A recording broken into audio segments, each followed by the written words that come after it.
बिस्मिल्लाहिर्रहमानिर्रहीम। अस्सलामुअलैकुम क्लास। आज हम पढ़ेंगे unit number 1 complex numbers review exercise 1। Question number 3 है simplify the following. Question number 3 का फोर्थ पार्ट करेंगे 3 minus 4 iota into 5 minus 6 iota. तो स्टूडेंट्स कॉम्प्लेक्स नंबर्स की मल्टीप्लिकेशन आप लोग पहले पढ़ चुके हैं।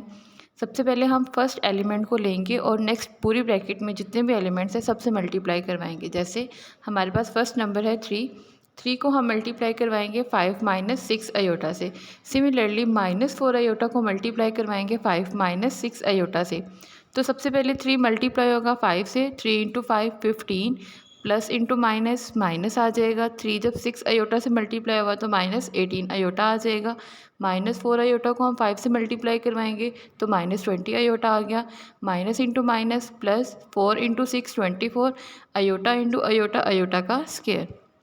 नेक्स्ट स्टेप में 15 एज इट इज़ रहेगा, minus 18 iota minus 20 iota plus होकर आंसर आएगा minus 38 iota, plus 24 as it is रहेगा। अयोटा स्केयर की वैल्यू पुट कर देंगे जो कि इक्वल है -1 के।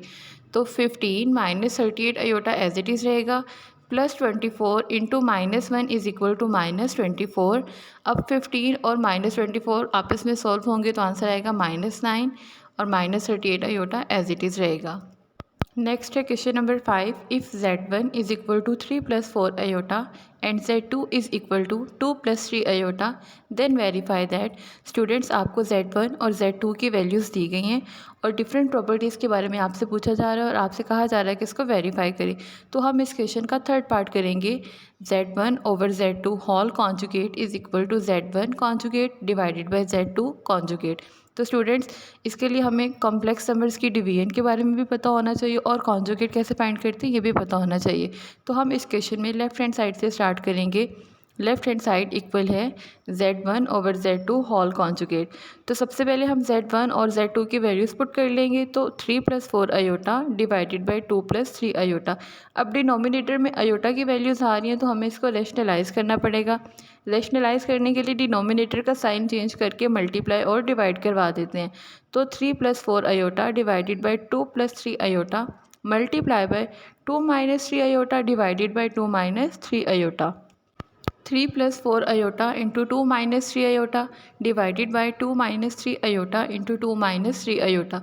अब स्टूडेंट्स आप लोग देख रहे हैं नोमिनेटर में डिफरेंट वैल्यूज़ हैं तो हमें इनको मल्टीप्लाई करवाना पड़ेगा। तो 3 मल्टीप्लाई होगा 2 माइनस 3 अयोटा से, देन 4 अयोटा मल्टीप्लाई होगा 2 माइनस 3 अयोटा से। डिनोमिनेटर में आप देखें एक तरफ 2 plus 3 iota and 2 minus 3 iota. तो हमें पता है कि जब a minus b into a plus b हो तो ये एक फार्मूला होता है a minus b into a plus b is equal to a square minus b square. तो फर्स्ट वैल्यू का स्केयर यानी 2 का स्केयर लेंगे माइनस फार्मूले का, देन हम सेकंड वैल्यू का स्केयर लेंगे जो कि 3 अयोटा है, 3 अयोटा का स्केयर।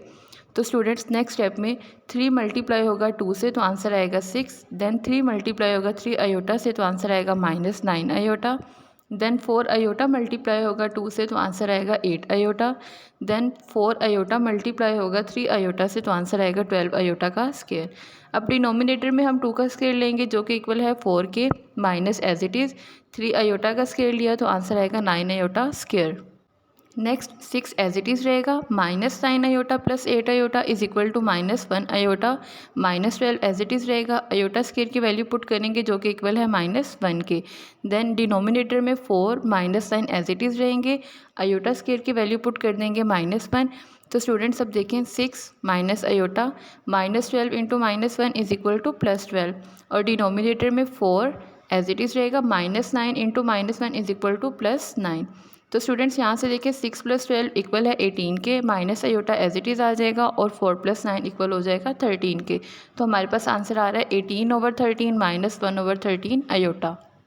तो स्टूडेंट्स यहाँ से हमें Z1 ओवर Z2 का आंसर मिल गया है जो कि इक्वल है 18/13 प्लस -1/13 अयोटा। अब हमने इसका कॉन्जुगेट लेना है।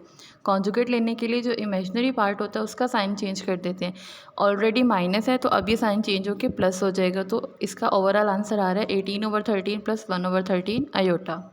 अब हम इसके राइट हैंड साइड सॉल्व करेंगे। राइट हैंड साइड इक्वल है Z1 conjugate divided by Z2 conjugate. पहले हम Z1 का कॉन्जुगेट फाइंड कर लेंगे जो कि इक्वल है 2 - 4 अयोटा के। देन हम Z2 का कॉन्जुगेट फाइंड कर लेंगे जो कि इक्वल है 2 - 3 अयोटा के। अब इन दोनों की वैल्यूज़ को डिवाइड करवा देंगे। तो Z1 conjugate over Z2 conjugate is equal to 3 - 4 iota divided by 2 - 3 iota. अब देखिए जैसे कि डिनोमिनेटर में अयोटा की वैल्यूज़ आ रही है तो हमें इसको रेशनलाइज़ करना पड़ेगा। रेशनलाइज़ करने के लिए डिनोमिनेटर में इमेजिनरी पार्ट का साइन चेंज करके मल्टीप्लाई और डिवाइड करवा देते हैं। तो 3 - 4 अयोटा मल्टीप्लाई होगा 2 + 3 अयोटा से और 2 - 3 अयोटा मल्टीप्लाई होगा 2 + 3 अयोटा से। अब नोमिनेटर में सबसे पहले हम 3 को मल्टीप्लाई करवाएंगे 2 + 3 अयोटा से। देन हम -4 अयोटा को मल्टीप्लाई करवाएंगे 2 + 3 अयोटा से। डिनोमिनेटर में अगर आप देखते हैं तो फॉर्मूला बन रहा है a minus b into a plus b is equal to a square minus b का स्केयर। तो फर्स्ट वैल्यू का स्केयर 2 का स्केयर और सेकंड वैल्यू का स्केयर यानी 3 अयोटा का स्केयर। तो देखिए जब 3 मल्टीप्लाई होगा तो आंसर आएगा 6 + 9 अयोटा। देन -4 अयोटा को मल्टीप्लाई करवाएंगे 2 + 3 अयोटा से तो आंसर आएगा -8 अयोटा -12 अयोटा का स्केयर। डिनोमिनेटर में हम स्केयर लेंगे तो आंसर आएगा 4 - 9 अयोटा का स्केयर। अब हम अयोटा स्केयर की वैल्यूज़ को पुट कर देंगे, बाकी सब कुछ एज इट इज़ रहेगा। 6 एज इट इज़ आ जाएगा, +9 अयोटा -8 अयोटा सॉल्व होकर आंसर आएगा +1 अयोटा। -12 एज इट इज़ रहेगा, अयोटा स्केयर की वैल्यू पुट करेंगे -1। 4 एज इट इज़ रहेगा, -9 भी एज इट इज़ रहेगा, अयोटा स्केयर की वैल्यू पुट करेंगे -1। 6 plus iota as it is रहेगा, -12 इंटू -1 इज इक्वल टू +12 आ जाएगा। 4 एज इट इज़ रहेगा, -9 इंटू -1 इज इक्वल टू +9 आ जाएगा। 6 + 12 इक्वल होता है 18 के। अयोटा एज इट इज़ रहेगा, 9 + 4 इज इक्वल टू 13। तो हम इनको अलग अलग डिवाइड करवा देंगे जो कि इक्वल है 18/13 + 1/13 अयोटा। तो स्टूडेंट्स आप देख सकते हैं लेफ्ट हैंड साइड इक्वल है राइट हैंड साइड के और यही हमने वेरीफाई करना था। नेक्स्ट है question number 7, find real and imaginary parts of z is equal to 2 + 7 iota की पावर -1। तो स्टूडेंट्स एक्सरसाइज 1.4 में आपने इसके जैसे क्वेश्चंस किए थे कि आपको एक z की वैल्यू दी जाएगी, आपने वहाँ से रियल और इमेजिनरी पार्ट्स को सेपरेट करना है। तो जैसे कि हमारे पास वैल्यू है 2 + 7 अयोटा की पावर -1, पावर माइनस में है तो इसको पॉजिटिव बनाने के लिए इसका रेसिप्रोकल लेना पड़ेगा।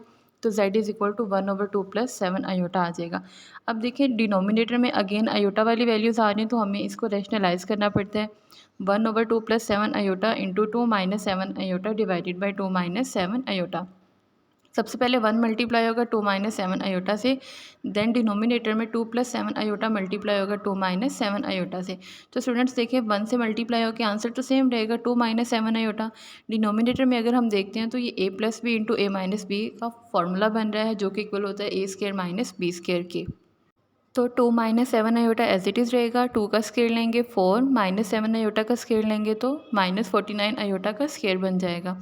अब 2 - 7 अयोटा तो एज इट इज़ रहेगा, डिनोमिनेटर में 4 और -49 भी एज इट इज़ रहेगा। अयोटा स्केयर की वैल्यू पुट करेंगे जो कि इक्वल है -1 के। तो 2 - 7 iota divided by 4 - 49 into -1 is equal to 2 - 7 iota divided by 4 + 49। 2 - 7 iota as it is रहेगा, 4 में 49 को प्लस करेंगे तो आंसर आएगा 53। तो यहाँ से हमें z का आंसर मिल रहा है 2/53 - 7/53 अयोटा। तो रियल पार्ट है 2/53 और इमेजिनरी पार्ट है -7/53 अयोटा। नेक्स्ट क्वेश्चन नंबर 9 है, solve 3 - 4 iota into a + b iota is equal to 1 + 0 iota and find the values of a and b। एक इक्वेशन आपको दी गई है और आपसे कहा जा रहा है इसको सॉल्व करके a और b की वैल्यूज़ को फाइंड करें। तो स्टूडेंट्स अगर आप लेफ्ट हैंड साइड पे देखते हैं तो सबसे पहले यहाँ पर मल्टीप्लिकेशन होगी कॉम्प्लेक्स नंबर्स की। तो सबसे पहले हम 3 को मल्टीप्लाई करवाएंगे a + b अयोटा से। देन -4 अयोटा को मल्टीप्लाई करवाएंगे a + b अयोटा से is equal to 1 + 0 iota as it is रहेगा। 3 जब a से मल्टीप्लाई होगा तो 3a आ गया, 3 को b से मल्टीप्लाई करवाया 3b अयोटा आ जाएगा। -4 अयोटा को हमने a से करवाया तो -4a अयोटा आ जाएगा। माइनस प्लस -4 अयोटा को b अयोटा से करवाएंगे तो 4b अयोटा का स्क्वायर आ जाएगा is equal to 1 + 0 iota as it is रहेगा। 3a एज इट इज़ रहेगा। अब नेक्स्ट 2 पार्ट्स में देखिए दोनों में अयोटा आ रहा है तो यहाँ से हम अयोटा को कॉमन ले लेंगे। -4a + 3b into aorta common ले लिया हमने। -4 भी ऐसे ही रहेगा, अयोटा स्केयर की वैल्यू पुट करेंगे जो कि इक्वल है -1 के is equal to 1 + 0 iota as it is रहेगा। अब हम यहाँ से रियल पार्ट्स को सेपरेट कर लेंगे और इमेजिनरी पार्ट्स को सेपरेट कर लेंगे। तो हमारे पास रियल पार्ट्स आ रहे हैं 3a + 4b और इमेजनरी पार्ट है -4a + 3b iota is equal to 1 + 0 iota. अब हम यहाँ से इनकी इक्वेशंस बना लेंगे। 3a + 4b is equal to 1, इसको मैंने नाम दे दिया फर्स्ट इक्वेशन का। और जो इमेजनरी पार्ट्स है उनको हम एक फॉर्म में लिखेंगे, तो -4a + 3b iota is equal to 0 iota. Iota iota से कैंसिल हो जाएगा, remaining -4a + 3b is equal to 0, इसको मैंने नाम दे दिया इक्वेशन नंबर 2 का। अब हम यहाँ से आगे इक्वेशंस को सॉल्व करने के लिए डिफरेंट मेथड्स यूज़ कर सकते हैं, लेकिन मैंने यहाँ पे सब्स्टिट्यूशन मेथड यूज़ किया है। मैंने इक्वेशन नंबर 2 में से मैंने इक्वेशन नंबर 1 में से 3a को सेपरेट रखा और 4b को मैं दूसरी तरफ लेके जा रही हूँ। तो देखें 3a is equal to 1 - 4b। अब 3 यहाँ पे मल्टीप्लायर है, जब मैं इक्वल की दूसरी तरफ लेके जाऊँगी तो ये डिवाइड हो जाएगा, तो a is equal to 1 - 4b/3। अब हमारे पास जो a की वैल्यू आई है इसको सब्स्टिट्यूट कर देंगे इक्वेशन नंबर 2 में। जहाँ पर इक्वेशन नंबर 2 में a आ रहा है वहाँ पर हम a की ये वाली वैल्यू को पुट कर देंगे। तो देखिए इक्वेशन नंबर 2 है -4a + 3b is equal to 0। तो -4 एज इट इज़ रहेगा, a की जगह पर हमने a की वैल्यू को पुट कर दिया 1 - 4b/3 + 3b as it is रहेगा इज़ इक्वल टू 0। अब हम 4 को अंदर मल्टीप्लाई करवा देंगे। 4 1 से मल्टीप्लाई हुआ -4, 4 4 से मल्टीप्लाई हुआ तो +16b आ जाएगा, divided by 3 as it is रहेगा, +3b एज इट इज़ रहेगा। नेक्स्ट अब हम इसका एलसीएम ले रहे हैं। 3 जो है वो 3b से भी मल्टीप्लाई हो रहा है, 0 से भी मल्टीप्लाई होगा और -4 + 16b से भी होगा। जब हम इसको -4 + 16b से करवाएंगे तो ये कैंसिल होकर -4 + 16b ही रह जाएगा। जब हम 3 को 3b से करवाएंगे तो आंसर आएगा 9b। देन हम 0 से करवाएंगे तो आंसर आएगा 0। अब देखिए स्टूडेंट्स यहाँ पे -4 एज इट इज़ रहेगा, 16b + 9b प्लस होकर आंसर दे रहे हैं 25b is equal to 0। 25b यहाँ प्लस हो रहा है, जब इक्वल की दूसरी तरफ जाएगा तो माइनस हो जाएगा। अब हमें यहाँ से b का आंसर चाहिए था। 25 मल्टीप्लायर है, इस तरफ आके डिवाइड हो जाएगा। -4/-25 इज़ इक्वल टू b। दोनों के साथ नेगेटिव साइन है तो ये एक दूसरे को कैंसिल कर देंगे, तो b का आंसर आ गया 4/25। नेक्स्ट अब हमारे पास b की वैल्यू आ चुकी है। अब हम इसको पुट करेंगे जो हमने a की वैल्यू निकाली थी, a is equal to 1 - 4b/3। तो स्टूडेंट्स जहाँ पर b है वहाँ पे हम b का आंसर लिख देंगे। तो देखिए a is equal to 1 - 4 as it is रहेगा, b की जगह पे हम लिख देंगे 4/25 डिवाइडेड बाई 3। अब a is equal to 1 as it is रहेगा, 4 को मल्टीप्लाई करवाएंगे तो -16/25 डिवाइडेड बाई 3। अब 25 a is equal to 25 - 16 divided by 25 multiply by 3 हो जाएगा। 25 में से 16 माइनस करेंगे तो आंसर आएगा 9। 9 डिवाइडेड बाई 25/3। यहाँ पर 3 9 से कैंसिल होकर आंसर देगा a इज़ इक्वल टू 3/25। तो स्टूडेंट्स ये था हमारा आज का class work. Review exercise number 1 के रिमेनिंग क्वेश्चंस आपने होमवर्क में कंप्लीट करने हैं। आई होप सो आपको समझ आ गई हो। अल्लाह हाफिज़ क्लास।